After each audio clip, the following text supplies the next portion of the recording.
Hello everyone, welcome to my YouTube channel. I am coming with class 8th science with chapter 2. Chapter 2 is microorganisms. This video is the third part of chapter microorganisms. In last and second video, we had read about what is fungi and how many types are fungi. Now we will read about useful and harmful effects of fungi. Let's start.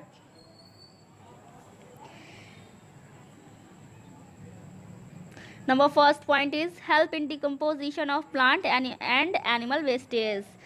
Fungi help करते हैं plant और animal wastage को decompose करने के लिए. What is decomposition? If you want to learn it you have to read about last video.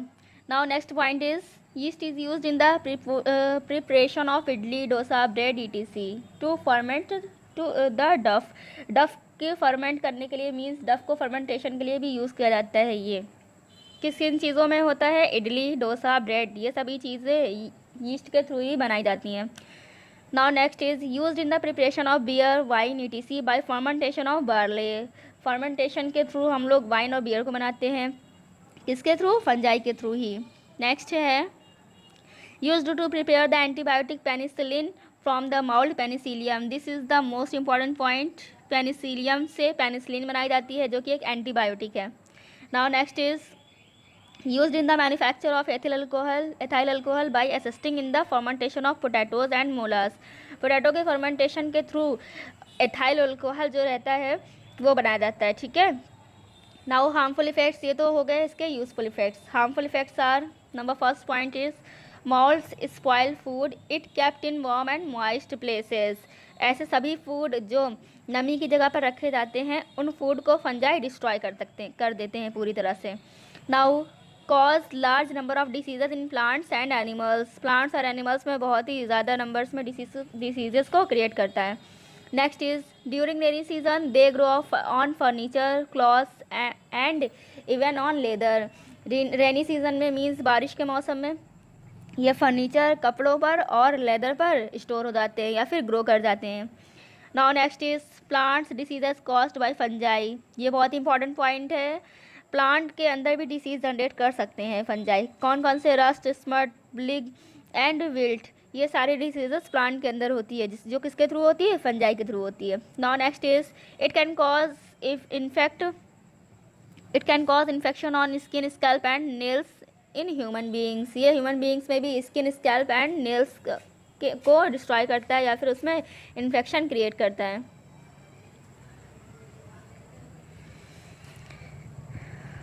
Now we will turn to a very important microorganism which is next. Next is protozoa. Protozoa is very important microorganisms and it's very simple. Protozoa are thought to be first animals that evolved on earth. ऐसा कहा जाता है कि protozoa सबसे पहला ऐसा animal है जो अर्थ पर देखा गया या पाया गया. कैसे होते हैं ये? दे आर यूनिसेलुलर, है ना. यूनिसेलुलर मीन्स इनकी बॉडी कैसी होगी? केवल सिंगल सेल की बनी होगी. That show characteristics of animal, जिनमें एनिमल्स के कैरेक्टरिस्टिक्स शो होते हैं. Okay. Now although they are some that show plant like characteristics. इसमें होते तो कैरेक्टर प्लांट एनिमल्स के ही हैं बट कुछ ऐसे भी हैं जो प्लांट के कैरेक्टर भी शो करते हैं. ठीक है. क्या कैरेक्टर शो करेंगे प्लांट के? तो वो कैरेक्टर हैं क्या? क्लोरोफिल, है ना. आप लोगों को पता ही होगा जिसके अंदर भी क्लोरोफिल एग्जिस्ट होगी वो सारे प्लांट होते हैं. लेकिन जिनके अंदर क्लोरोफिल नहीं होगी उन्हें हम एनिमल भी कहते हैं. तो अगर क्लोरोफिल है तो कैसे कैरेक्टर को शो करेगा? प्लांट के कैरेक्टर को शो करेगा. और परफॉर्म फोटोसिंथेसिस, क्योंकि क्लोरोफिल है तो फोटोसिंथेसिस करना तो इसका मेन कैरेक्टर ही हो गया, है ना. Now next is the cell wall is lacking for parasitic in nature. इनमें जो सेल वॉल होगी नहीं होगी. एग्जाम्पल है यूग्लिना. ओके. तो जो यूग्लिना है उसमें सेल वॉल नहीं होगी, क्लोरोफिल होगा और फोटोसिंथेसिस कर रहा होगा. यूग्लिना एक ऐसा माइक्रो ऑर्गेनिज्म है, ऐसा प्रोटोजोवन है जो कि प्लांट के कैरेक्टर को शो करता है. ओके. ये है यूग्लिना आपका. You will draw this diagram in your notebook clearly. Now, protozoans are found protozoans are found in fresh water as well as marine water. Protozoan fresh water में रहेंगे या फिर मरीन वाटर में रहेंगे। And even in soils में भी survive कर सकते हैं। ये फर्स्ट प्रोटोजोअन हमारा, ये तो प्रोटोजोआ के बारे में बात हो गई। अब प्रोटोजोआ के अंदर कौन कौन से एनिमल्स सर्वाइव करते हैं या कौन कौन से एनिमल को रखा गया है, तो बहुत सारे हैं। एक मैंने बता दिया है यूग्लिना, जो कि एक प्रोटोजोआ है। कैसा प्रोटोजोअन है? ऐसा प्रोटोजोअन है जो प्लांट के कैरेक्टर को शो करता है, ठीक है। Now next is amoeba. Amoeba कैसा है? It is the simplest protozoan, सबसे सिंपल प्रोटोजोअन अमाइबा होता है। These are unicellular microscopic organisms. Unicellular होगा और माइक्रोस्कोपिक होगा। माइक्रोस्कोपिक तो होना ही होना है क्योंकि माइक्रो ऑर्गेनिजम्स है, सिंपल। नाउ नेक्स्ट इज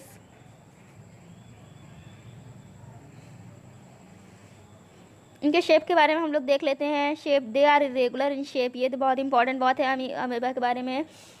इनका शेप इरेगुलर होता है, मीन्स इनका कोई भी डेफिनेट शेप नहीं है, ये अपने शेप को चेंज कर सकते हैं।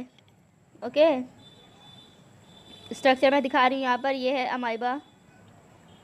इनका शेप देखिए आप लोग कैसा है, वेरिएबल शेप्स होते हैं इनका, इनका कोई शेप नहीं है। Okay, now next protozoan is paramecium. Paramecium is the very important protozoan. Let's start. Paramecium is a slipper shaped. Slipper shaped होता है, मीन्स ये स्लीपर के आकार का होता है। Unicellular protozoan commonly found in water, water में रहेगा ये। And it is a free living और पैरासिटिक एनिमल। ये फ्री लिविंग भी होता है और पैरासिटिक भी होता है। Okay, its cell membrane is covered all over by hair like cilia. इसकी पूरी बॉडी में हेयर लाइक सीलिया होते हैं। Let's see in diagram. This is the diagram of paramecium. Okay, its shape is sleeper like and its body is covered by hair like cilia. You can see, you will draw this diagram in your notebook.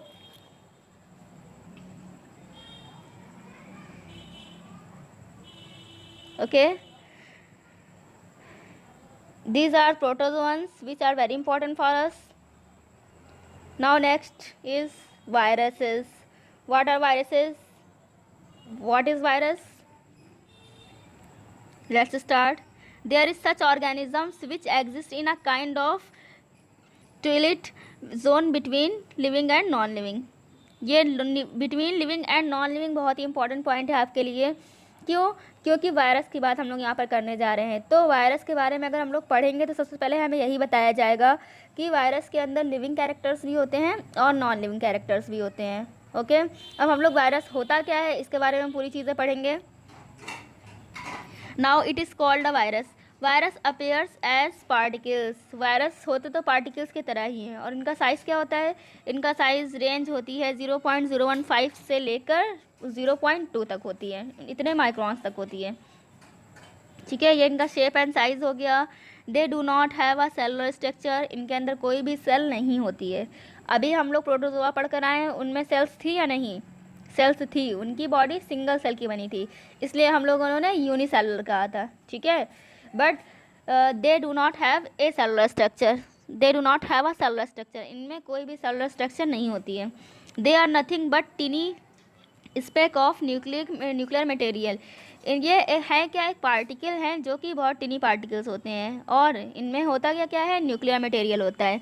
Nuclear material में भी या तो इनमें DNA होगा या फिर RNA होगा। DNA और आरएनए में से दोनों में से सिर्फ एक ही चीज़ कंटेन करेंगे ये, genetic material coated with proteins. और इनका जो जेनेटिक मटेरियल है वो प्रोटीन के थ्रू कोटेड होता है।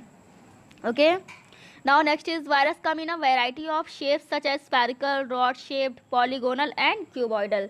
वायरस की बॉडी शेप, ये स्ट्रक्चर दी हुई है, आप लोग पढ़ लीजिएगा। नाउ नेक्स्ट इज वायरस की स्ट्रक्चर हो गई। अब ये रिप्रोडक्शन किस तरह करते हैं, तो इनके रिप्रोडक्शन को पढ़ने के लिए हम लोगों को नीचे आना पड़ेगा। Virus multiply only when they enter a host body. Virus multiply करते हैं जब किसी होस्ट की बॉडी में एंटर करते हैं। ओके, देखिए जब वायरस किसी भी बॉडी या किसी भी होस्ट की बॉडी से बाहर रहते हैं, फ्री स्टेट में रहते हैं, तो ये as a non living work करते हैं, ठीक है, मीन्स इनमें कोई भी प्रोसेस नहीं होती है, लिविंग प्रोसेस कोई भी नहीं होती है, लेकिन जैसे ही होस्ट की बॉडी में एंटर करते हैं इनकी सारी लिविंग कैरेक्टरिस्टिक्स या लिविंग प्रोसेस होने लगती है, लाइक मल्टीप्लिकेशन, रेस्पिरेशन और भी सारी चीज़ें इनमें जनरेट हो जाती हैं। नाउ वायरस के बारे में हम लोग को और क्या पढ़ना है। Viruses are of no use to any living organisms, hence we will discuss only the harmful effects of viruses. Virus हमारे लिए किसी भी तरह से यूज़फुल नहीं है, कोई भी वायरस हो, कितना भी छोटा कितना भी बड़ा हो, हमेशा हमें हार्म ही करेगा।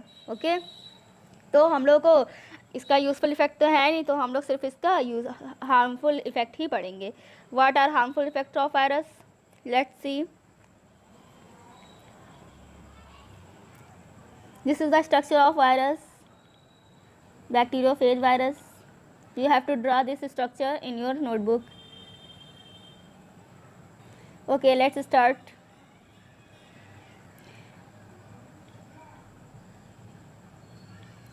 Virus can many diseases in plants, animals and human beings.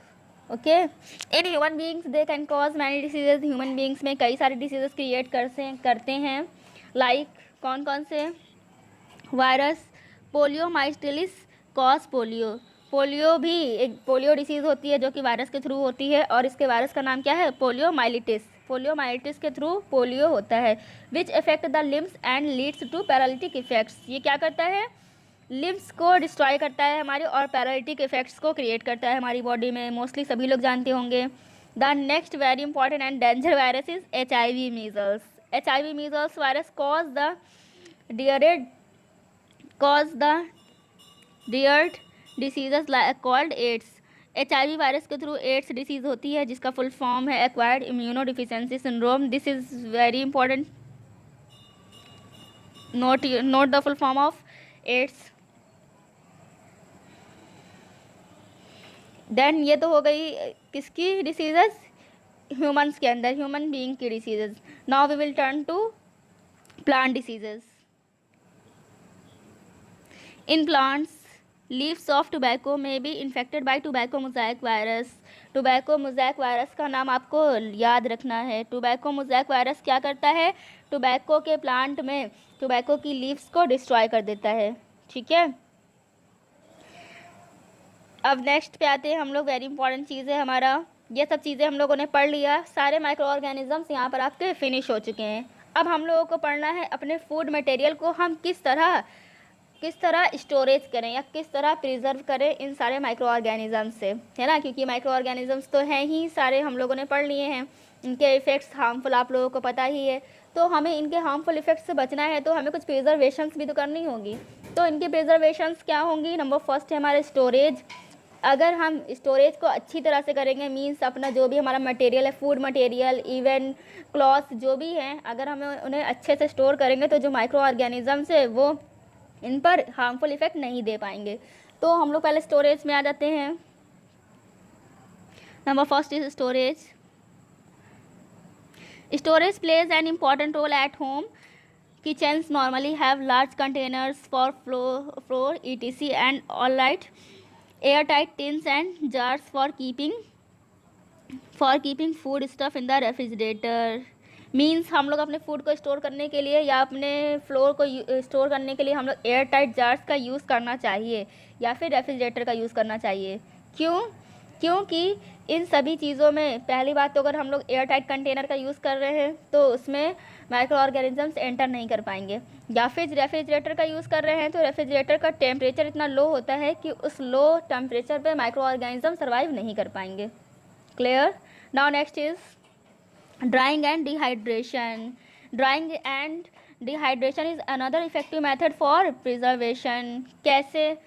इस तरह से, क्योंकि अगर हम जो भी फूड मटेरियल को स्टोर कर रहे हैं, स्टोर करने से पहले हमें उससे अच्छी तरह से ड्राई कर लेना चाहिए, है ना। अगर उसमें ज़रा सा भी मॉइस्चर होगा तो उस मॉइस्चर के थ्रू माइक्रो ऑर्गेनिज्म जनरेट कर जाएंगे। सो drawing and dehydration is another effective method for food preservation. Now next third is salt and sugar. Sugar and salt are good preservative and most commonly used. Sugar and salt भी storage में काफ़ी useful होते हैं। तो क्या होगा, they do not allow micro organisms to grow, ये micro organisms को ग्रो नहीं करने देते हैं, ठीक है। Now next is refrigeration. Refrigeration तो आप लोगों को पता ही है, रेफ्रिजरेशन में अपने फूड को रख देते हैं तो हमारा फूड क्या होता है, अच्छी तरह से स्टोर रहता है 1-2 दिन तक या फिर 24 आवर्स तक।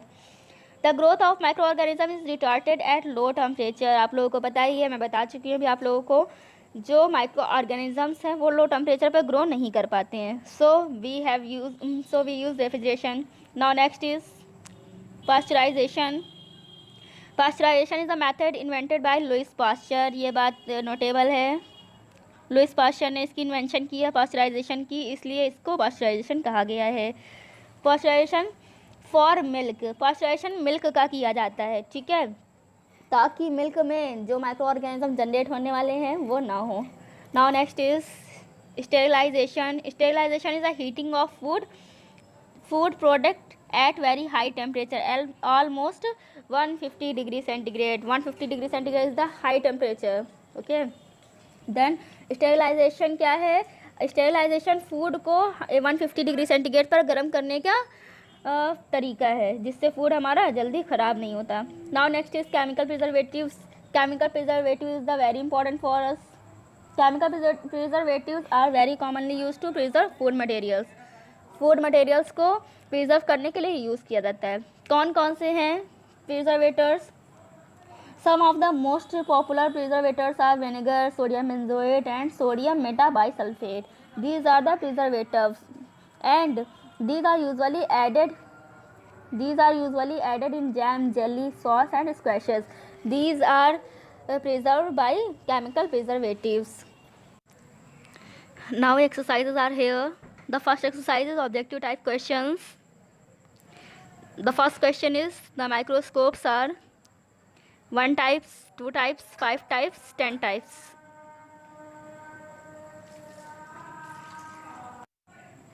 The answer is 2 types. Microscopes are of 2 types. Which type? Number first is simple microscope and number second is electron microscope. Now the next question is, microorganisms are mainly classified into major groups. Which major groups? 2, 5, 6 and 7. Then microscopes are of 5 groups. 5 groups में categorize किया गया है microscope को. Answer is 5. The next question is, warm some milk in a, हम लोग किस में warm करेंगे मिल्क को? In a bowl. Bowl is the correct option. Next question is, multi cellular fungus composed माउल सैंड, अभी मैंने बताया था इसका आंसर क्या हो जाएगा? Mushrooms. Next question is, Volvox is a multi cellular algae, colonial algae, multi cellular algae and unicellular algae and sedentary algae. Then the option is colonial algae. Volvox is a colonial algae. Now the next exercise is FIB, fill in the blanks. Let's quickly. The number first exercise is, in fungi take place by spore formation. Then answer is reproduction.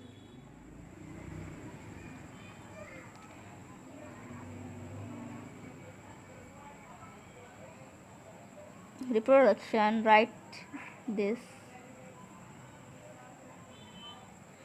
Now next question is, fungi are either sporophyte, saprophytic or parasitic. Here write parasitic.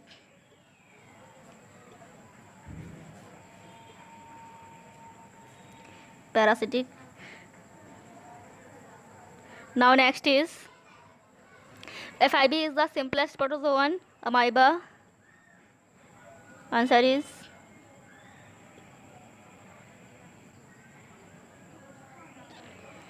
next question is, in human being they cause many diseases. Diseases यहाँ पर लिख लीजिए आप लोग.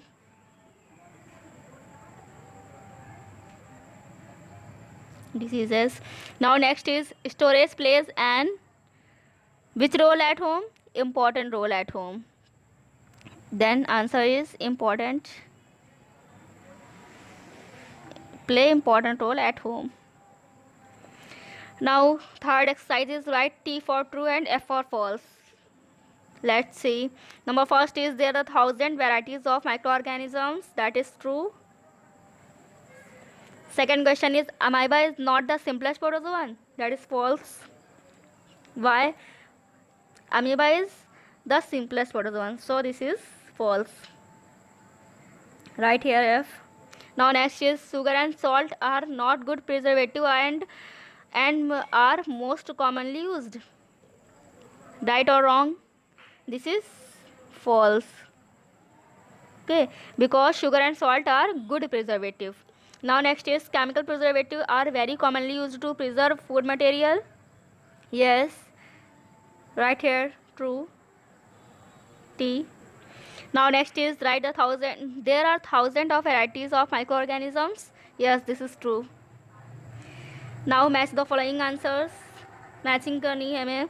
Number first mycelium को Rhizopus. Potato bling fungal diseases. Paramecium is the sleeper animalcule. Okay. Now next is fourth malaria causing protozoan. What is the answer?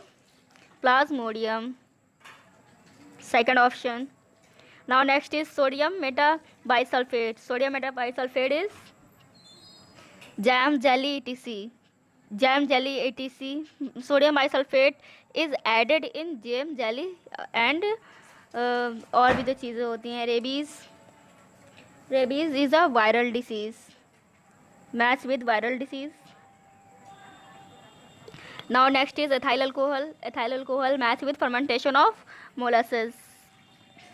Now here your exercises are completed. In next video we will study about next chapter.